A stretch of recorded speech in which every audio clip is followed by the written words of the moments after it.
Train में मिली अजनबी लड़की की एक कहानी पढ़कर आपका दिल जोरों से धड़क उठेगा। वो ट्रेन की रिजर्वेशन के डिब्बे में बाथरूम के तरफ वाली सीट पर बैठी थी। उसके चेहरे से पता चल रहा था कि थोड़ी सी घबराहट है। उसके दिल में कि घंटी टीटी ने आकर पकड़ लिया तो कुछ देर तक वो पीछे पलट पलट कर टीटी के सामने आने का इंतजार करती रही। शायद सोच रही थी कि थोड़े बहुत पैसे देकर कुछ निपटारा कर लेगी। देखकर यही लग रहा था कि जनरल डिब्बे में चढ़ नहीं पाई, इसलिए इसमें आकर बैठ गई। शायद ज़्यादा लंबा सफ़र भी नहीं करना होगा। सामान के नाम पर उसकी गोद में रखा एक छोटा सा बैग दिख रहा था। मैं बहुत देर तक कोशिश करता रहा पीछे से उसे देखने की कि शायद चेहरा सही से दिख पाए, लेकिन हर बार असफल ही रहा। फिर थोड़ी देर बाद वो खिड़की पर हाथ टिकाकर सो गई और मैं भी वापस से अपनी किताब पढ़ने में लग गया। लगभग 1 घंटे के बाद टीटी आया और उसे उठाया। कहाँ जाना है बेटा? कल दिल्ली तक जाना है। टिकट है?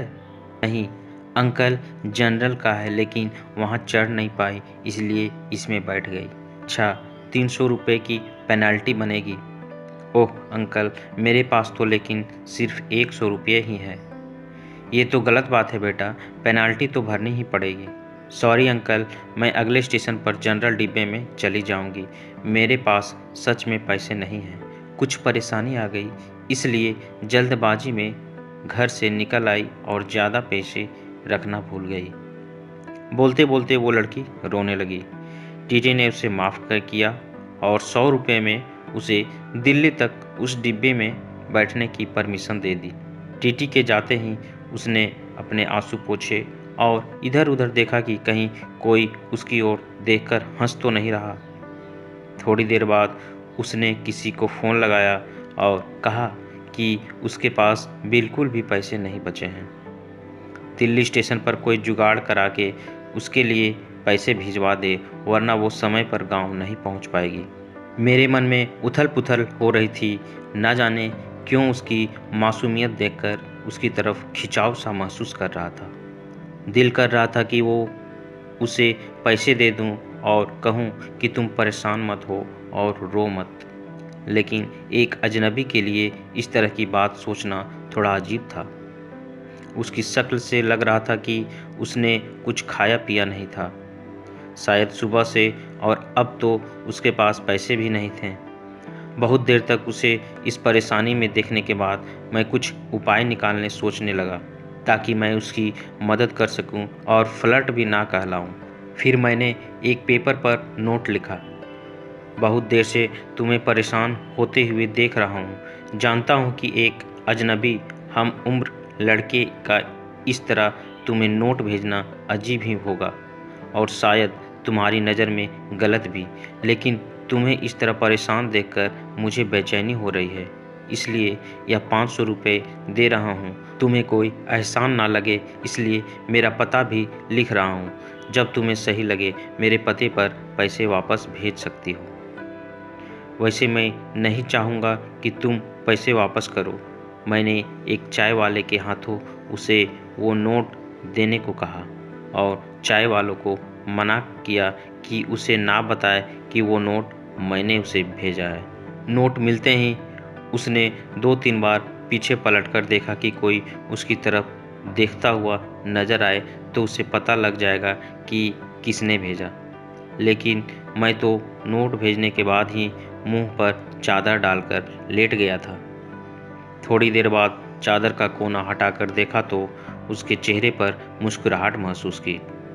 लगा जैसे कई सालों से इस एक मुस्कुराहट का इंतजार था।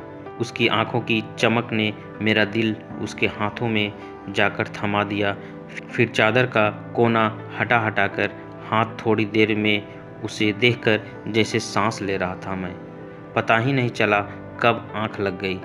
जब आंख खुली तो वो वहाँ नहीं थी। ट्रेन दिल्ली स्टेशन पर ही रुकी थी और उस सीट पर एक छोटा सा नोट रखा था। मैंने झटपट मेरी सीट से उतरकर उसे उठा लिया और उस पर लिखा था, थैंक यू मेरे अजनबी हमसफ़र, आपका ये एहसान मैं ज़िंदगी भर नहीं भूलूंगी। मेरी माँ आज मुझे छोड़कर चली गई है। घर में मेरे अलावा और कोई नहीं है, इसलिए आनन फानन में घर जा रही हूँ। आज आपके इस पैसों से मैं अपनी माँ को शमशान जाने से पहले एक बार देख पाऊँगी। बीमारी की वजह से कि मौत के बाद उन्हें ज़्यादा देर घर में नहीं रखा जा सकता। आज से मैं आपकी कर्जदार हूँ। जल्द ही आपके पैसे लौटा दूँगी।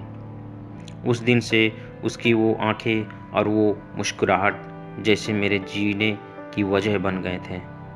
हर रोज़ पोस्टमैन से पूछता था, शायद किसी दिन उसका कोई खत आ जाए।